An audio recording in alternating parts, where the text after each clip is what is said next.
Bonjour à tous, bienvenue dans Objets mortels, la série de vidéos dans lesquelles je vous présente en moins de 3 minutes un objet étrange fait en os ou en tissu humain.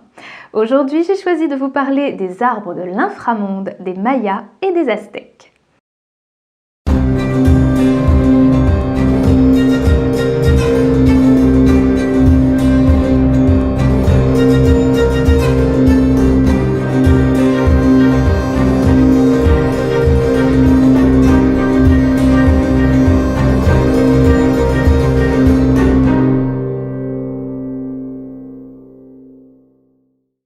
Dans le monde mésoaméricain, les corps des vivants et les corps des morts sont intensément mutilés pour des raisons rituelles diverses ayant trait à la conservation de l'ordre cosmique ou à la communication avec l'inframonde.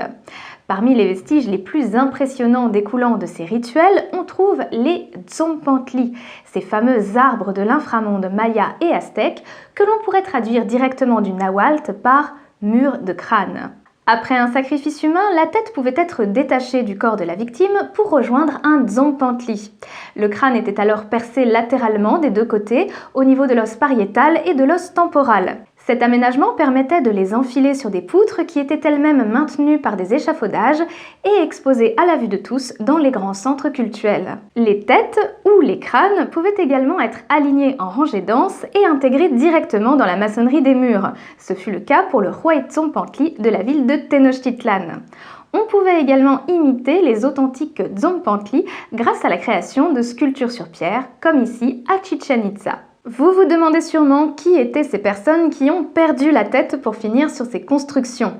Des éléments de réponse se trouvent dans les codex, ces manuscrits écrits par les conquistadors au moment de la conquête espagnole pour décrire les mœurs indigènes.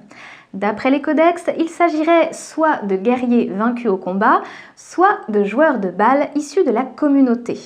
En effet, le jeu de balle était sacré. Il était censé rejouer un événement mythique et prenait place au sein de nombreux rites de fertilisation. Mais attention, le Tzompantli n'est pas une simple marque de dévotion aux divinités. Il n'est pas non plus une simple marque de puissance martiale. Il agit comme un véritable portail cosmique. Il permet aux populations de communiquer avec les entités infernales, et notamment avec Run Runakpu et Vokub Runakpuki, les deux frères qui règnent sur Xibalba, l'enfer maya. Les crânes humains deviennent alors les fruits de l'arbre de l'inframonde, des éléments résolument divins et pourtant faits de la main, et aussi un peu de la tête, des hommes. Alors dites-moi, vous les trouvez fascinants ou répugnants, ces murs de crâne humain? À très bientôt pour de nouveaux objets insolites et macabres, et d'ici là, restez vivants!